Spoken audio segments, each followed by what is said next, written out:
Hai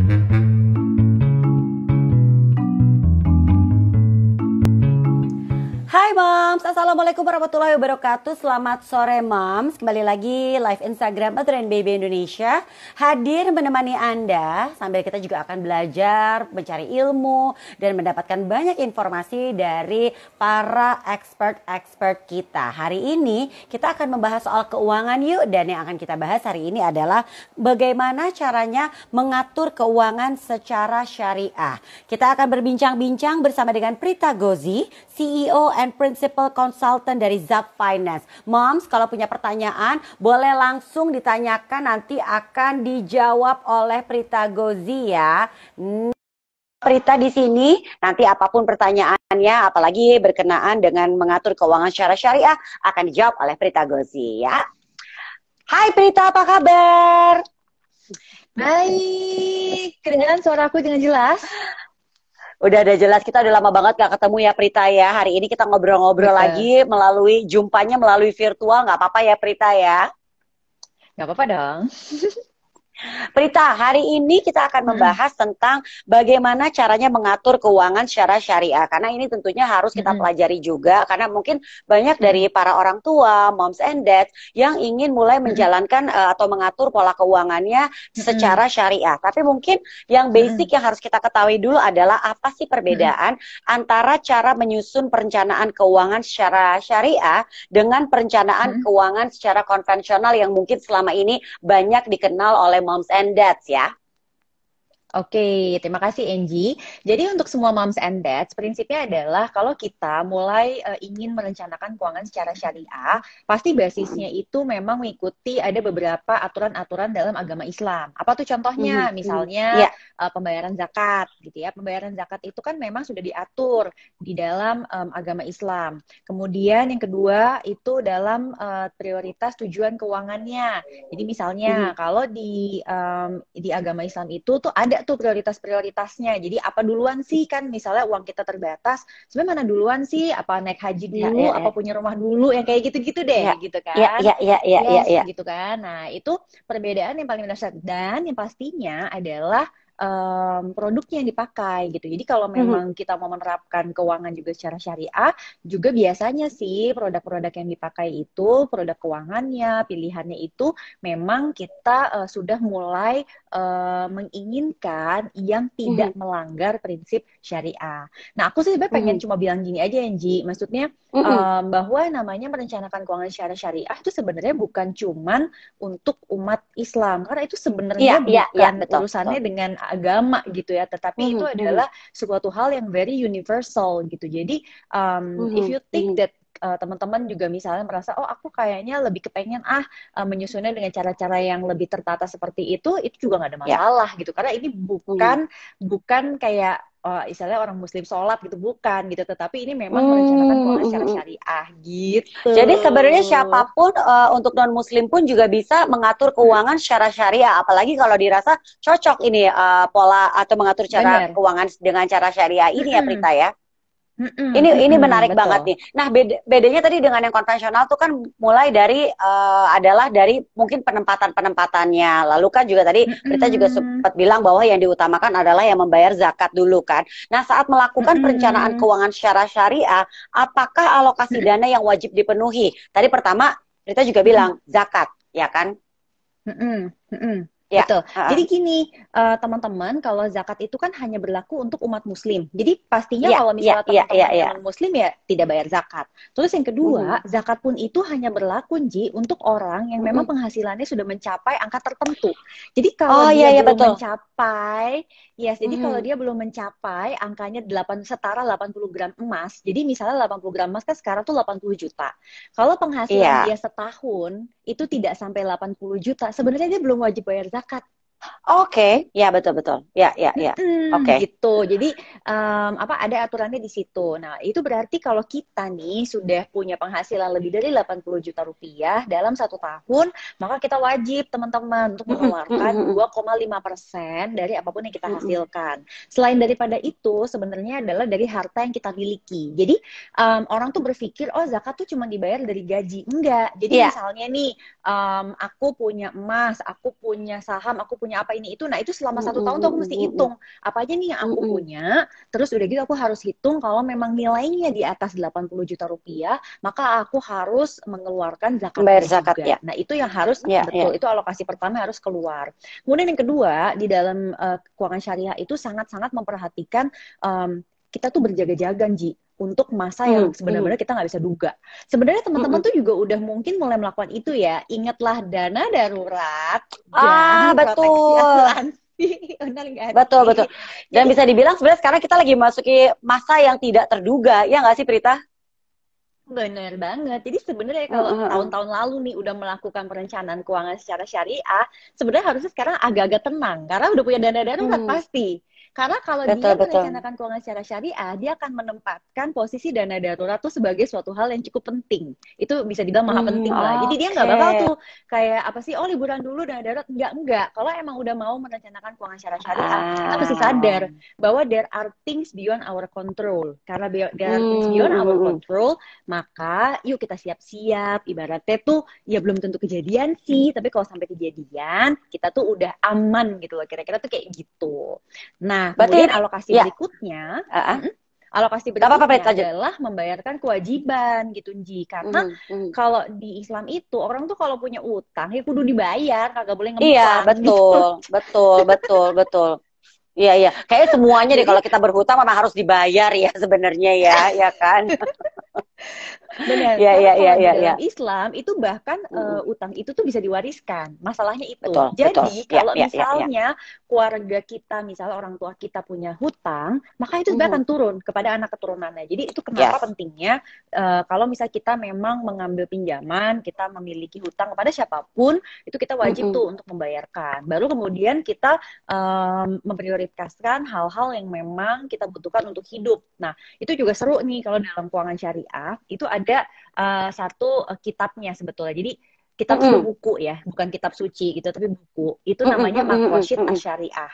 Jadi teman-teman, kalau ditanya nih sebenarnya kebutuhan hidup manusia tuh apa sih? Nah, kalau di dalam Islam Mhm. itu diatur di dalam Maqasid Asy-Syariah itu. Jadi cuma dibagi menjadi 3, yaitu kebutuhan yang sifatnya tuh sangat darurat. Darurat tuh artinya kalau kita nggak punya itu, Ji, kita nggak bisa hidup. Misalnya Ya, pakaian. Karena kan kalau dalam ya, Islam ya, kan ya. memang harus dong, lu nggak boleh lah ibaratnya lu bikinian mulu nggak boleh gitu kan, Ya, emang lu mesti tertutup ya, gitu ya, kan, ya. jadi lu mesti punya baju, nggak bisa enggak, lu Betul, mesti punya, betul, kalau untuk betul. gua misalnya aku mesti punya kerudung, aku mesti punya apa, itu Mhm. artinya sesuatu yang sifatnya darurat.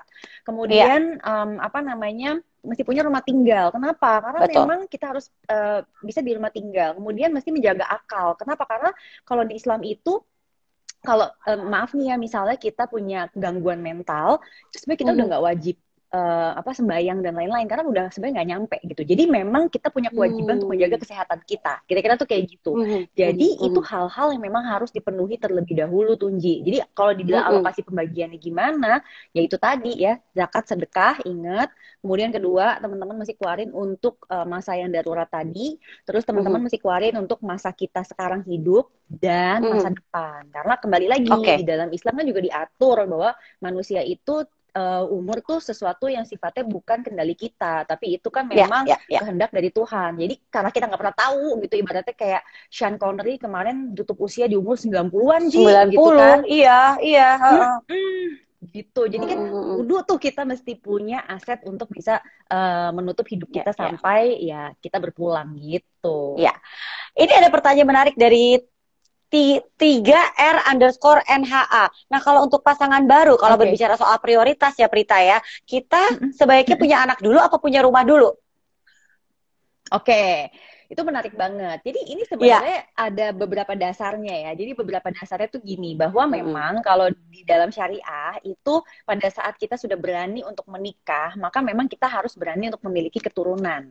Tetapi Betul juga ada sekali. hadisnya nih teman-teman ya, bahwa jangan sekali-sekali istilahnya tuh apa ya, meninggalkan anak keturunan kita dalam kondisi miskin sehingga harus minta-minta tuh sebenarnya sangat-sangat tidak disukai dalam Islam. Jadi kalau emang belum punya kemampuan, iya makanya cepet-cepet tuh dibikin jadi mampu gitu loh. Jadi bukan yang udah kawin aja dulu, udah gitu nanti bikin anak, abis itu pasti rezekinya turun. Ya memang orang tuanya kudu usaha. Betul.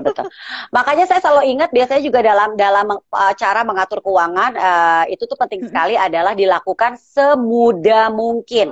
Mungkin ini kan termasuk diantaranya adalah mungkin dari sebelum kawin, dari sebelum merencanakan perkawinan, di saat memang sudah punya penghasilan, itu adalah saat yang tepat untuk mulai mengatur apa ya istilahnya itu udah mengatur keuangannya ya kan, mungkin sudah mulai menabung atau mungkin sudah mulai mempersiapkan diri untuk punya rumah, mempersiapkan diri juga untuk mungkin ya abis itu pernikahan ya kan, mungkin seperti itu ya Mama. Apalagi kan kita tahu ya Prit, kalau kita mulai dari sedini mungkin itu lebih ringan ya enggak sih Prit? Iya pasti, itu pasti banget Ji. Dan ini aku mau ingetin nih teman-teman semua juga ya, bahwa banyak orang yang suka bilang begini, aduh aku malas ngapain sih Prita dalam Islam kok ngomong-ngomongin harta, kok kesannya materialistis banget.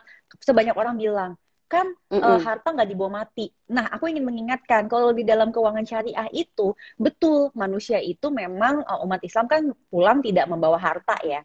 Tapi harta itu adalah hal yang ditanyakan pada saat kita berpulang dalam agama Islam. Jadi akan ditanyakan dipakai buat apa, dari mana dapatnya, dikelolanya gimana. Itu sebabnya kenapa memang perencanaan keuangan itu istilahnya tuh penting banget, diatur banget sebenarnya secara syariah, karena supaya bisa bermanfaat lah gitu loh hidup kita selama kita dititipin harta-harta itu gitu. Oke. Prita, ini ada pertanyaan dari Nur Laili. Kak, kalau nyicil nabung emas di e-commerce gitu, itu masuk riba nggak sih?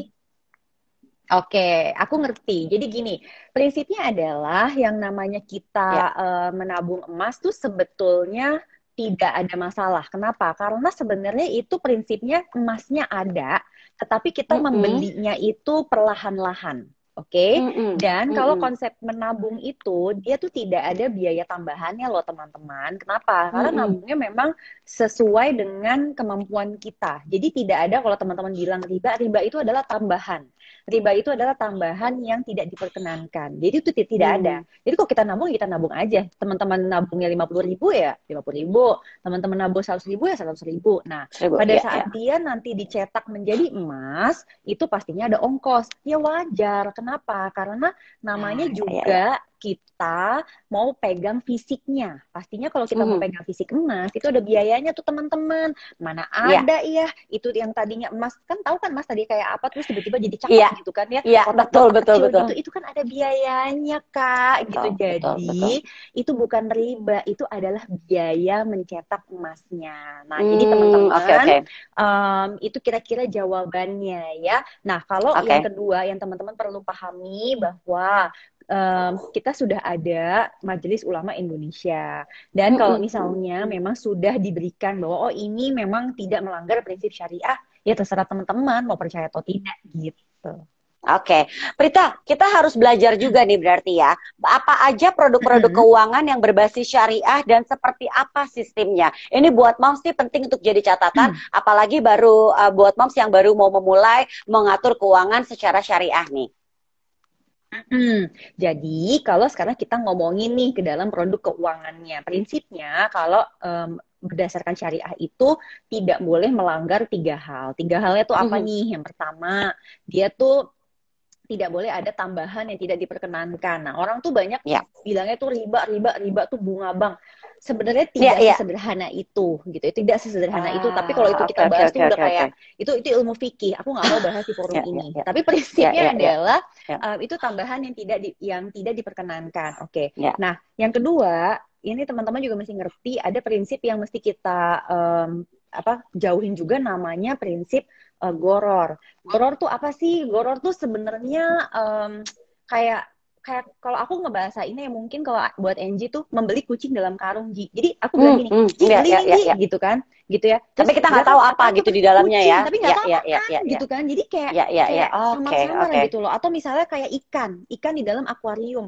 Kan kalau ikan di dalam akuarium itu ya, lihat dari sebelah sini kok kayak gede segini. Lihat dari sebelah sini dia kayaknya panjangnya segini. Pas Mm-mm, ketahuan, mm-mm. oh pas diangkat ikannya, oh hanya segede gini. Rupanya itu efek Iya, iya, iya. kaca gitu kan. Nah, Iya, itu kan betul. jadi artinya samar-samar gitu, gak jelas. Nah, itu tuh dihindari tuh yang kayak gitu. Yang ketiga yang harus dihindari tuh sebenarnya maisir. Maisir tuh mengambil resiko berlebih-lebihan. Nah, kalau ini contohnya kayak misalnya nih, teman-teman sekarang nih mau ikut-ikutan investasi saham. Meskipun sahamnya syariah, tapi kalau nggak Mhm. ngerti apa-apa, terus jual beli, cuman berdasarkan beli yang ini, itu nggak Iya, boleh. iya, Karena iya. itu mengambil resiko yang Ah, berlebih-lebihan. Atau misalnya oke. teman-teman belum punya uangnya, beli aja dulu gitu kan. Itu praktek di pasar Oh, iya, modal iya, tuh. iya, iya, iya. Benar, Apa benar, benar, namanya, benar. beli dulu aja gitu ya, nanti apa namanya, bayarnya belakangan, atau istilahnya tuh pakai margin. Nah itu nggak boleh Mm-mm. kalau di keuangan syariah. Jadi itu sebenarnya nanti sudah tertuang tuh ke dalam produk-produknya. Nah secara sederhana Mhm. nih, kalau untuk para moms and dad, produk-produknya itu sebenarnya sekarang udah banyak tersedia. Contoh, mau cari tabungan atau deposito, sudah ada pilihan Ya. yang syariah. Mau Mhm. cari reksadana, sudah ada pilihan yang syariah. Mau beli Mhm. saham, sudah dikelompokkan. Mana saham yang tidak melanggar prinsip syariah dan mana yang memang nggak bisa gitu loh ya. Terus Mhm. mau Mhm. beli itu yang pemerintah keluarin, yang kayak Ya, ori ya, gitu. ya, Nah ya, ada ori. syariahnya Mhm. namanya sukuk gitu loh. Nah jadi kalau mau yang syariah namanya Hmm, ya sukuk. betul, Jadi betul, betul. sebenarnya sesederhana itu gitu lah. Aku karena gini, karena kalau kita ngomong syariah nih, kayak misalnya ngomong zakat apa segala, zakat tuh ya ilmu fikih gitu. Terus kalau misalnya teman-teman udah mau ngebahas tentang konsep riba dan lain-lain, again itu juga ilmu fikih gitu. Jadi Hmm. kalau aku selalu bilang begini, teman-teman bertanya tuh harus di forum yang tepat. Jadi pada saat misalnya teman-teman mau mengelola keuangan secara syariah, oke, berarti ini nih tatanannya. Mhm. Mhm.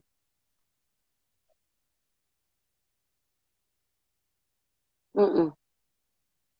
Syariah, Datang ya, ke forum kajian gitu ya. ya. Betul, betul, betul. Oke, Prita, ini ada pertanyaan menarik nih dari Aprilan Laniris.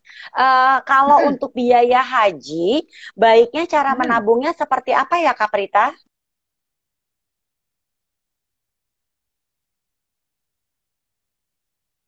Ya, ya, ya, betul. Karena Mhm. perbedaan Oh iya betul. biayanya signifikan sekali.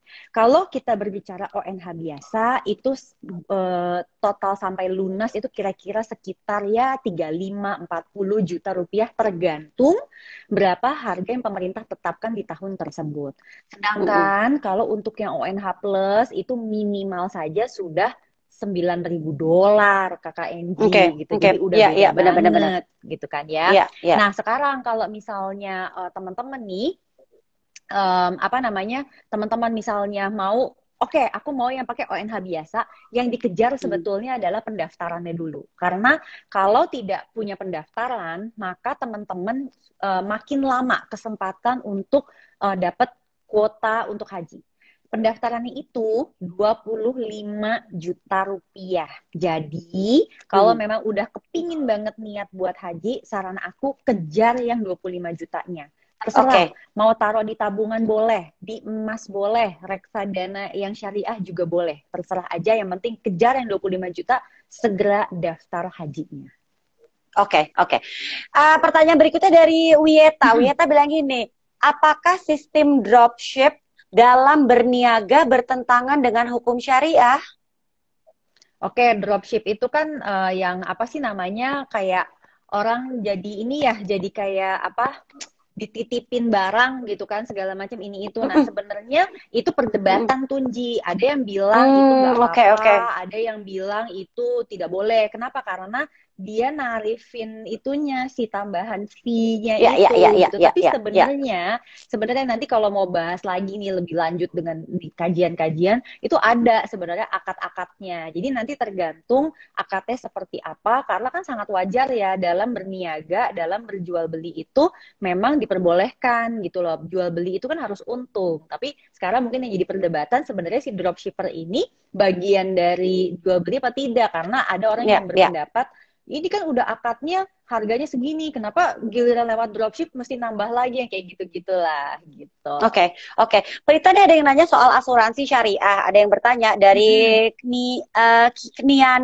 Knian Natalia 25. Apakah asuransi itu memang sudah harus syariah juga? Oh, oke. Jadi, kalau misalnya memang ingin menerapkan keuangan yang secara syariah, memang sangat-sangat disarankan untuk Mm-mm. pembelian proteksi itu yang memang sudah sesuai dengan syariah. Karena memang ada beberapa perbedaan gitu antara asuransi konvensional dengan asuransi syariah. Hal yang cukup membedakan tuh adanya dana tabaru di situ. Jadi Mm-mm. dana Mm-mm. tabaru itu Mm-mm. tuh kayak dana yang memang kita lepaskan itu untuk di dalamnya.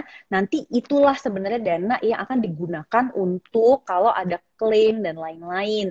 Dan kalau Mm. di asuransi yang syariah nih, biar gampang aja sih, sebenarnya mungkin penjelasan aku terlalu apa disingkatin ya gitu ya. Mungkin kalau ada ahli asuransi syariah di sini, oh enggak kayak gitu amat. Tapi daripada panjang, prinsipnya kalau kita pakai asuransi syariah biasanya sih, kalau tidak Ya. terjadi resikonya, nanti di akhir periode itu premi yang kita pernah bayarin itu tuh dia akan balik Mhm. lagi gitu kita.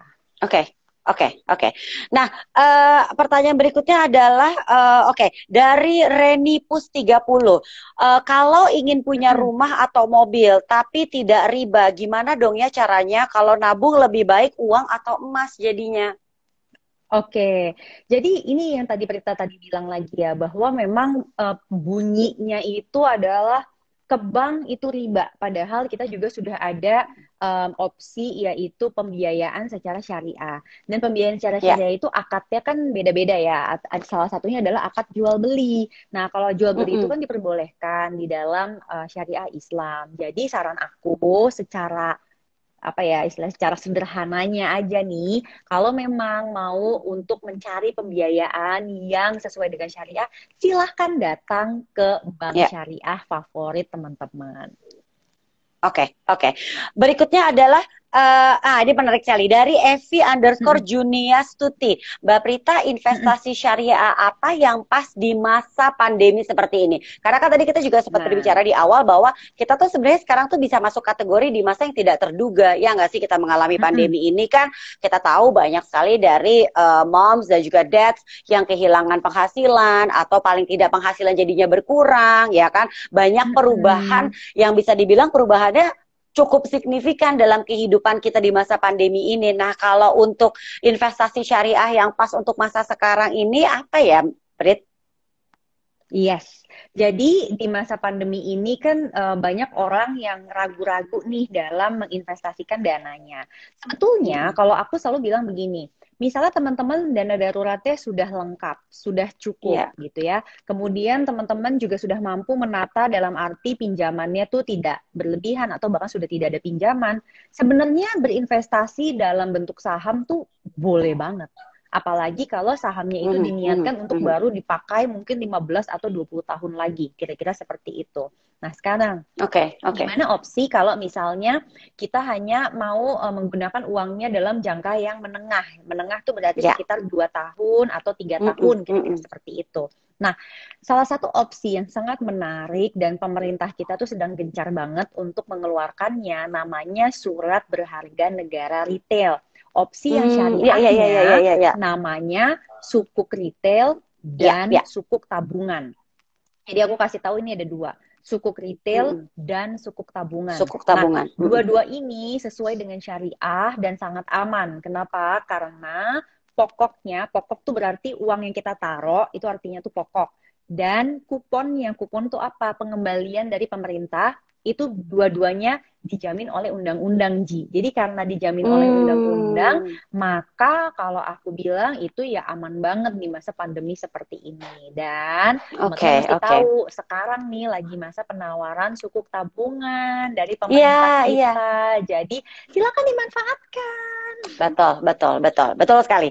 Nah, udah ada yang bilang, aduh saya sudah beli dari Happy Febriashi. Saya sudah beli sukuk tabungan 007 Mbak Prita, katanya gitu luar biasa ya. Berikutnya, ini dari Tiwi Bilal. Mbak Prita, bagaimana caranya menabung emas secara virtual? Itu tuh sudah sesuai syariah nggak sih? Yes, oke. Jadi kalau teman-teman mau menabung emas itu sudah sesuai dengan syariah. Teman-teman bisa buka tabungan emas. Pilihannya sekarang ada beberapa tempat gitu ya, BUMN Ya. BUMN itu udah ada.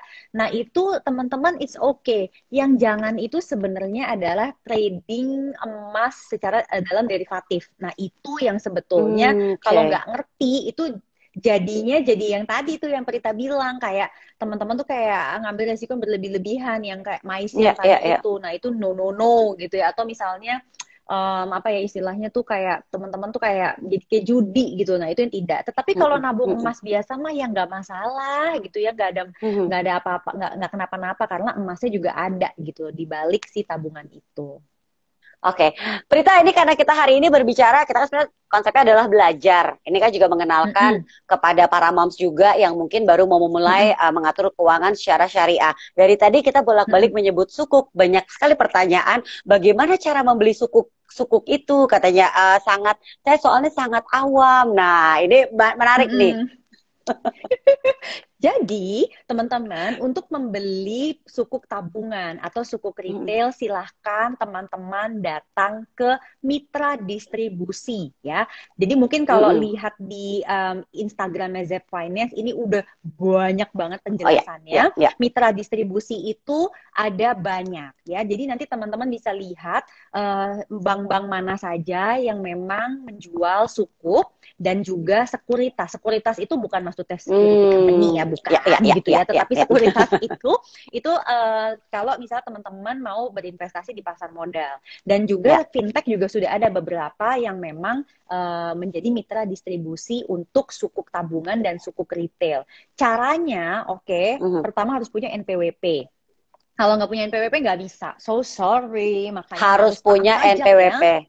Betul sekali. Yes, Kan betul kalau misalnya sekali. NPWP-nya ikut suami gimana kan? Karena kan seperti awal-awal kan ada yang per Bisa. keluarga cuma punya satu NPWP. Bisa ya? Bisa, Kak, bisa. Jadi KTP, Aman ya. NPWP, dan harus punya rekening tabungan. Kenapa? Karena nanti rekening Yes. tabungan itu yang dipakai untuk menampung kupon yang kita peroleh, gitu ya. Oke, nanti Mhm. tinggal daftar Oke. aja. Nah, ini yang teman-teman mesti tahu. Jadi gini, banyak orang tuh salah kaprah. Ini masa pemesanan, namanya masa Mhm, pemesanan. mhm. Mesen itu Ya. belum tentu dapat gitu loh, Nji. Ah Oke, ya, betul, jadi betul, misalnya betul. nih, misalnya Prita pesan, Angie pesan, terus teman-teman semua di sini pesan. Let's say kita pesan nih masing-masing 1 juta rupiah Mhm, gitu kan. mhm, Kemudian mhm. terkumpul nih pesanannya misalnya totalnya ada ya misalnya 10 triliun lah. Aku ambil angka yang fantastis bombastis. Ternyata pemerintah kita cuma punya jatah 5 triliun. Yang pesen 10 triliun. Iya, Nanti iya, pada iya, saat iya, masa iya. penjatahan, yang nggak kebagian uangnya dibalikin gitu loh. Makanya Ah, baik, baik, kalau baik, baik. secepat mungkin kita melakukan pemesanan, kita Itu lebih lebih baik. berpotensi dapat duluan gitu.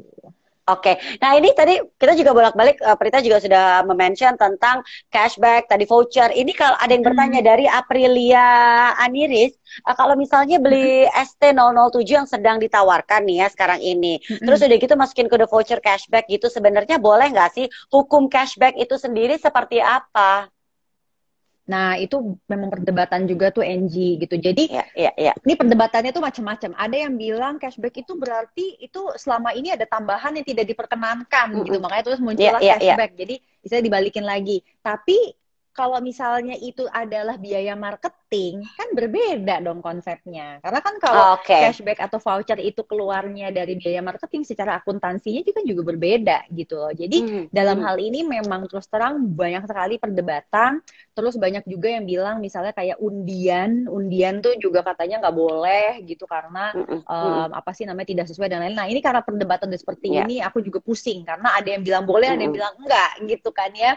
Nah jadi kalau aku sih bilang sama teman-teman gini, kalau memang you get the cashback and Anda tidak merasa nyaman dengan cashback tersebut, Ya, sedekahin ya, aja. ya, ya.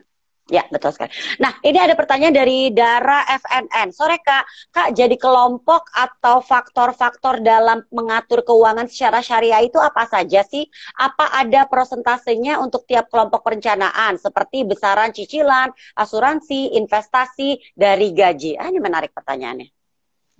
Sebenarnya sih gini, ada tuh ya hadisnya tuh, pakailah sepertiga dari uang yang kamu punya untuk hidup hari ini, sepertiga untuk hidup masa sulit, dan sepertiga untuk hidup masa depan. Jadi kalau benar-benar memakai konsep itu, sebetulnya sih ya, kita tuh buat proteksi dana darurat dan lain-lain tuh sebenarnya memang 30% dari pemasukan kita. Jadi can you imagine, kamu tuh cuma boleh diperkenankan pakai 30% dari gaji.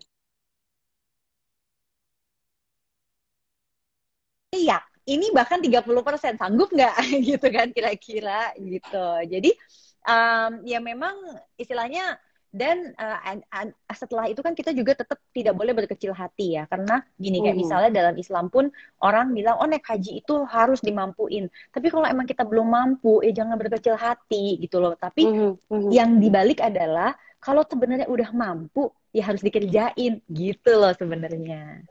Ya, betul sekali. Nah, Prita, ini yang harus kita pelajari juga sebagai penutup nih ya.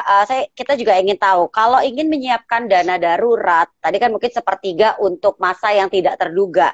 Lalu tabungan pendidikan anak itu adalah mungkin untuk masa depan ya kan ya Prita ya. Di manakah dan dalam bentuk apa dana itu sebaiknya ditempatkan? Oke, jadi kalau misalnya kita punya dana darurat itu kan konsepnya kita nggak tahu tuh Angie, kita mau pakainya kapan karena kondisi daruratnya nggak tahu kapan. Jadi syaratnya itu memang sebaiknya harus liquid ya teman-teman. Nah liquid itu contohnya misalnya tabungan biasa tuh liquid banget. Terus kalau di atas itu ada reksadana pasar uang namanya, itu juga cukup liquid tapi butuh 2-3 hari untuk pencairannya.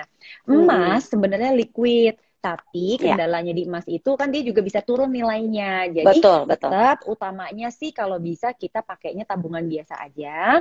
Namun kalau misalnya teman-teman nanti mau pakai apa ya istilahnya, mau ditambah lagi gitu dana daruratnya, mau pakai reksadana pasar uang atau mau pakai emas, monggo-monggo aja. Oke, Prita, kita tutup obrolan hari ini dengan tips melakukan perencanaan keuangan secara syariah nih, untuk menjadi catatan juga untuk para mom semuanya ya. Jadi gini ya teman-teman semua, kita dalam merencanakan keuangan itu sebenarnya yang paling utama adalah kita sadar merencanakan keuangan adalah usaha. Kalau di dalam Islam tuh bilangnya ikhtiar. Ikhtiar kita supaya apa? Mencapai kondisi yang sejahtera dan lebih baik ke depannya. Teman-teman, rezeki itu tuh nggak akan pernah ketuker. Tapi kita yang bisa salah dalam mempergunakan rezeki yang turun kepada kita. Nah, teman-teman juga harus bisa bedain, rezeki itu nggak cuma uang gitu ya. Rezeki itu juga termasuk kesehatan, betul sekali, baik, keluarga dan sebagainya. Kalau harta, iya itu adalah uang. Jadi tolong bedakan konsep harta dengan rezeki, dan kita sebaiknya selalu merasa cukup dengan apapun yang kita dapat selama ikhtiar kita sudah sebaik-baiknya. Waduh, dapat ilmu banyak banget hari ini dari Prita nih, cara mengelola keuangan secara syariah. Jadi moms mungkin mulai bisa menjalankan. Mungkin tadi juga catatan-catatan dari Prita sudah dicatat dan sudah dicamkan dengan baik gitu ya. Jadi tahu apa yang harus dilakukan. Prita, terima kasih banyak atas waktunya. Kapan-kapan kita udah harus berjumpa lagi nih ya Prita ya. Tentunya dengan menjalankan protokol kesehatan yang berlaku. Boleh. Aku mau share sedikit aja buat teman-teman. Jangan lupa untuk follow juga Instagramnya Zep Finance, karena kan kita bulan November ini itu berulang tahun. Nih, seperti Novita NG. Iya, Novita NG kan berulang tahun di bulan November. Ya. Zep Finance juga berulang tahun di bulan November. Di bulan November, salah satu kegiatan kita di ulang tahun ini adalah kita bikin rangkaian acara nanti di tanggal 22 November. Nah, salah satunya teman-teman bisa belajar lagi tentang perencanaan keuangan syariah. Jadi pantengin aja Instagramnya Zep Finance. Ya, selain follow Prita Gosi, follow juga Zep Finance. Malam aku lihat. Kita undang. Asik. Tadi malam aku lihat Prita juga sudah memberikan banyak sekali informasi di live Instagram Zep Finance tadi malam ya. Yes, betul banget. Yes. Oke, baik. Prita, terima kasih banyak atas waktunya. Sehat-sehat selalu ya Prita ya. Semoga kita bisa segera bertemu lagi ya. Thank you Angie, bye-bye. Bye Prita. Dan juga buat moms tadi banyak sekali yang pesan gini, boleh tolong di save. Ini tadi ada yang ketinggalan, ada yang aduh anak aku nangis, aku udah harus tinggal. Kita save ada di IG TV Mother and Baby Indonesia. Jadi boleh dilihat nanti akan ada di situ. Jadi moms bisa kembali mempelajari. Yang pastinya terima kasih banyak atas waktunya. Terima kasih moms sudah meluangkan waktu untuk menyaksikan live Instagram Mother and Baby Indonesia. Kita bertemu lagi minggu depan. Jaga kesehatan selalu. Tetap di rumah aja. Wassalamualaikum warahmatullahi wabarakatuh. Bye moms.